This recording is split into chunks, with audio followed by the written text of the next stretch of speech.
as you having your capital, having your money, what has been one of the more difficult jobs you've done that you just like, man, that was a tough job?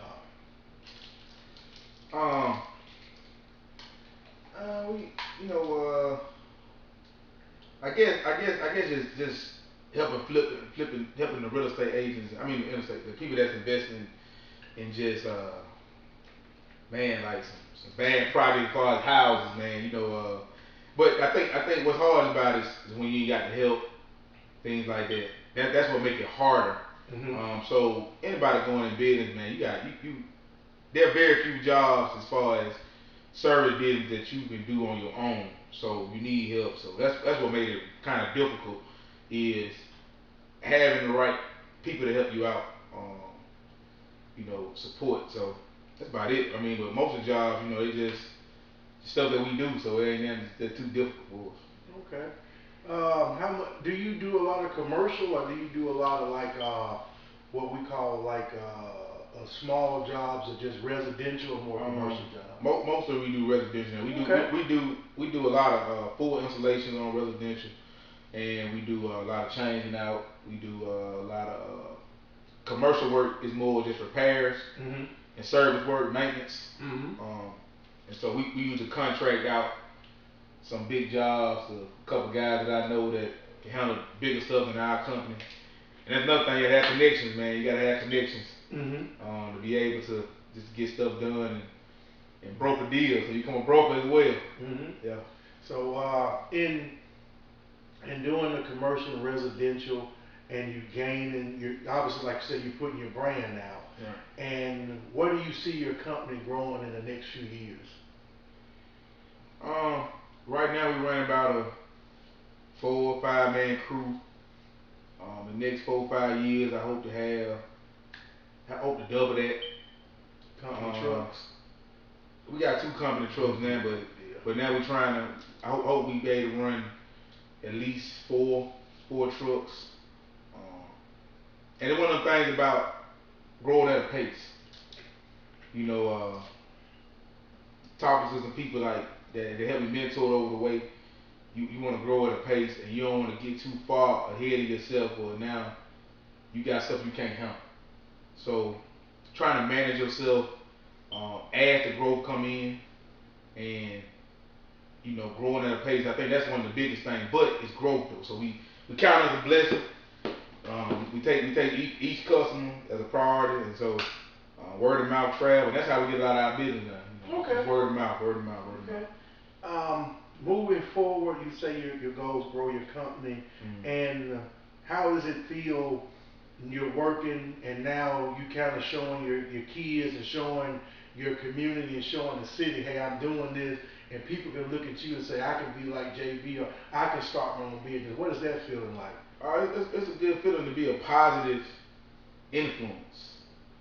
You know, there's so much negative stuff out there, Mm-hmm. but to be a positive influence that way that you hear mothers they kids coming out of high school and they say talk to him about doing heating and air.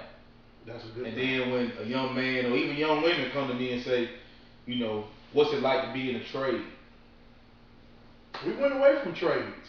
I mean, but that we did, but and that's can we get into that? But Yeah, that's the you reason. get into that. That's the reason we get it. We got away from trades, but you got men and women now getting into the trades. Yeah, we getting back into carpenter, getting back into brick mason, plumbing, all these things. We got away from that for a long time, Well, welding stuff. let's talk about that. You talk about that. Everybody want to go to college. We know that. Mm-hmm. Um, they say everybody's not meant for college, and we know that. Yeah. Uh, but the goal in anything is to be make money. That's it. Make I money. mean, I don't think, but 75% of the people are going to work. They're going to work to make money. That's it. 25 maybe going because they love it. Yeah. The people that love trees and Yeah. you know what I'm saying. All they want to make money. So the trades are always going to be around.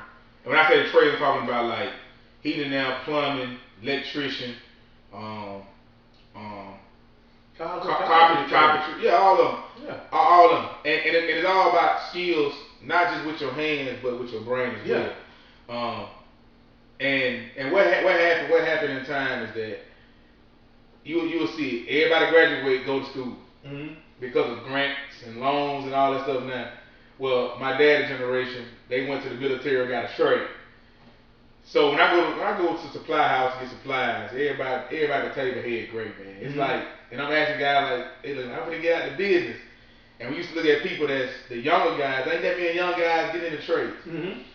Because we do got things to make more money at. We can make money at YouTube and TikTok and Instagram. I talked to one guy. He told me, he said he gonna be a millionaire on Instagram, on YouTube. Yeah. Okay, that ain't an option back in the day. So it is an option. It is an option now. So the trades are a thing that people gotta consider. You do gonna do the work. It's physical. You're outside. You're working. But if you're looking to make six figures, you can make six figures. Yeah. Don't put it like that. Don't put it like that. Trade you can. If you want to make six figures, you can make six figures. But the thing about a trade is that you got to understand the steps of the trade. There's the apprentice, the journeyman, then the master. Then the master. And you got to crawl before you walk. You got to pay your dues. But if you get into it young, I got into it when I was like 32. You know what I'm saying? 32, 34. 33, somewhere now. Just imagine if I got in when I was 18. Where you be at now? Oh man. So that's the thing about the trade. So a lot of people get in the trade like myself when everything else kind of something happened. Something happened. But I mean a lot of people they uncle or they dad or whatever has dragged them along when they see the profit of the trade. But in our community though, we want to go to school. You know, everybody want to go to Alabama, Auburn. They want to go to the big school, everything like that. Sports is a big thing. Everybody want to play sports. So those are the type of things that I think that our community got away from in trades. But people like myself are telling me, man, you can do it. You can make six figures being an electrician. You can make six figures being a roofer. You can make six figures being a plumber. And I'll tell anybody. Yeah. That if it was in between electrician and plumbing that I chose the trade. Barbers make good money. Carpenters make good money. The man that cutting grass, like it depends on. You gotta have a little hustle. I tell anybody, you got a street hustle. You can get in the trade, and you can do it, and it's legal. You gotta have some want to. It's legal. It's legal money, man. It's honest, and you get what you put into it. And so that's how I just try to tell everybody, man, that you make a real good living in the trades. And even my wife told me when I first got in, she said, I ain't know people made money like this in the trades. Cause she don't want to do my books, you know what I mean? And she's like, I ain't know people made this money in the trades. But I be gone and I be working. Yeah. You know what I'm saying? I be getting it. So you gotta put that work in. Yes sir. You gotta put that work So I encourage anybody, man, to consider a trade, especially at a young age. If you don't plan on going to school or the military, consider a tech school, consider a trade, or find somebody to get up under and learn, and understand it's a process.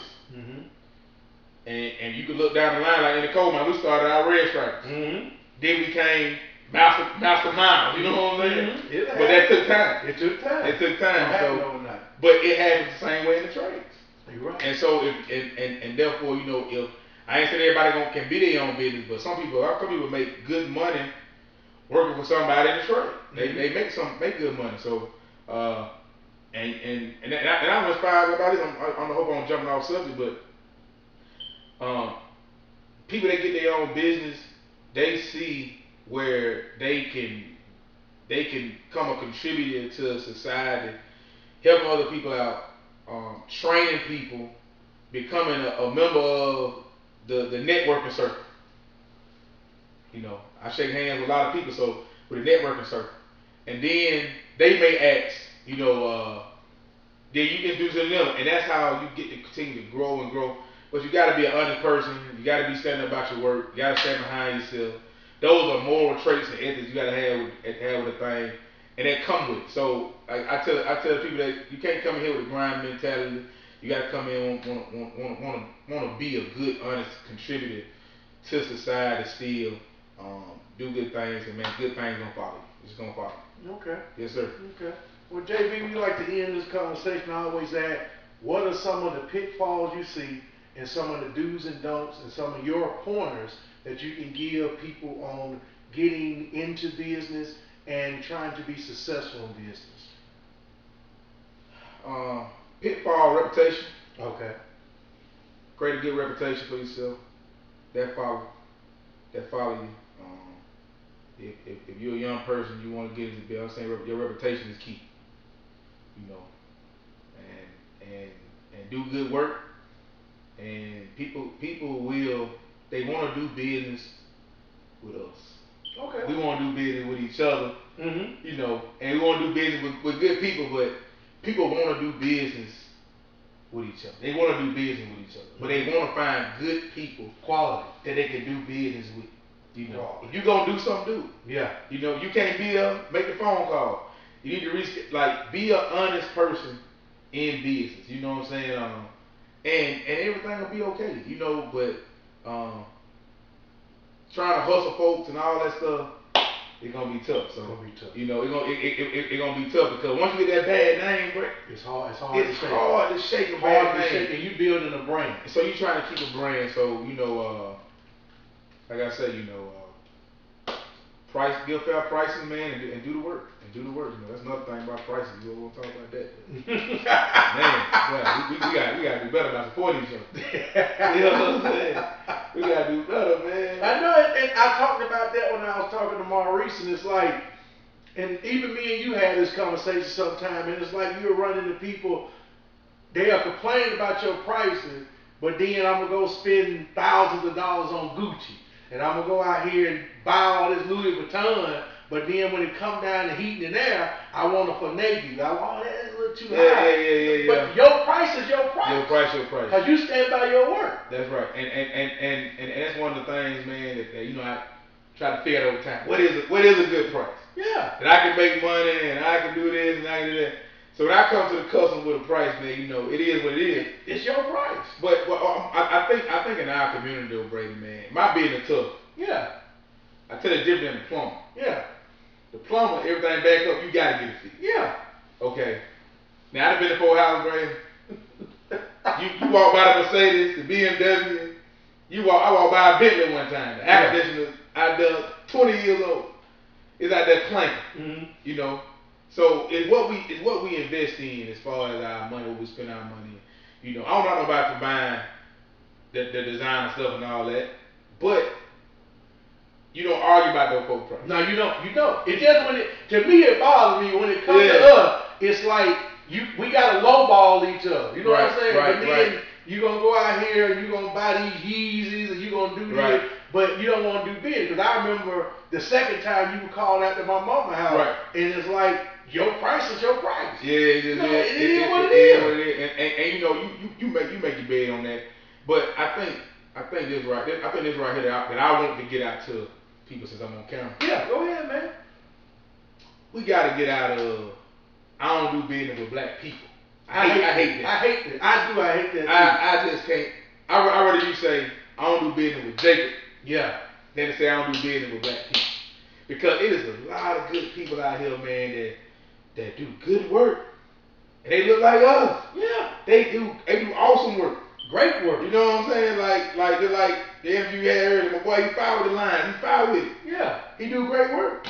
Pray the man. Pay the man what he worth. Yeah. Okay, so and then it's so don't say I don't do business with black people. Just say I don't do business with this man. That's like, do that because you never hear on the other side of town. You'll never hear Jewish Caucasian say, yeah, I don't do business with Caucasian people. They do. They do what they'll say. I don't do business with Johnny. That's it. I don't do business with Tom. And the reason why I'm doing this whole thing is because if you ever listen to Claude Anderson, he talks about how fast the dollar leaves the African American community versus Jewish community, Asian communities, and Caucasian community. The money circulates in their community 7 to 6 times more than our community, especially when we get our check. When we get our check, most people go to either a black barber or you know somebody that wash your car, and that's it. But all your goods and services mainly come from other people in other places. And so I'm just trying to open everybody's eyes to people wanting to do business, start business,